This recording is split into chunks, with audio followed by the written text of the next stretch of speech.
La grande prière du vendredi sur l'esplanade des mosquées à Jérusalem, le dispositif de sécurité est très important. Hier, marche arrière pour l'armée israélienne qui avait annoncé la présence de soldats dans la bande de Gaza. Son porte-parole parle d'un problème de communication interne. Les frappes cette semaine ont fait plus de 100 morts côté palestinien, dont 27 enfants, 7 côté israélien. Le Conseil de sécurité de l'ONU doit se réunir ce dimanche. On retrouve tout de suite Gwendoline de Bono, notre correspondante à Jérusalem. Quelle est la situation actuellement à Gaza ?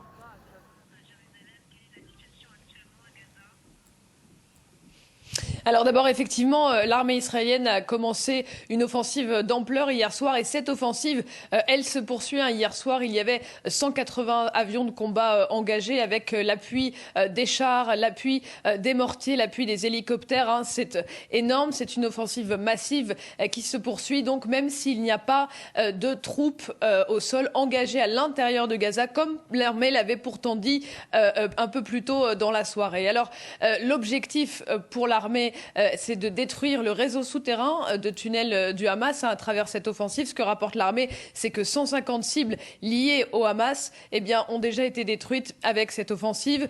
Offensive qui a fait des victimes civiles, et parmi elles, un père et ses 3 enfants, ses 3 filles.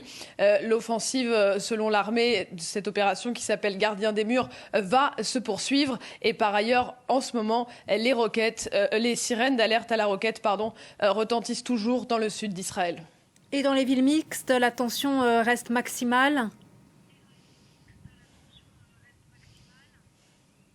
Oui, une nouvelle fois, la nuit a été très tendue, malgré pourtant le renfort de police que l'on a vu arriver en nombre hier soir et malgré les couvre-feux imposés. À Lod, par exemple, personne n'avait le droit de circuler normalement de 8h à 3h du matin. Et pourtant, il y a encore eu des violences. Un groupe de juifs extrémistes a saccagé dans cette ville de Lod plusieurs commerces arabes. Par ailleurs, 2 civils et un policier se sont fait tirer dessus par un jeune palestinien de citoyenneté israélienne, toujours à Lod. Donc on le voit, la situation est compliquée et difficile à maîtriser. Il faut s'imaginer que dans ces villes, que ce soit Acre, Lod, on ne voit pas des milliers de personnes qui s'affrontent la nuit. Ce sont des petits groupes qui se croisent et qui sont extrêmement difficiles à maîtriser pour la police, qui se rejoignent via des appels sur les réseaux sociaux notamment.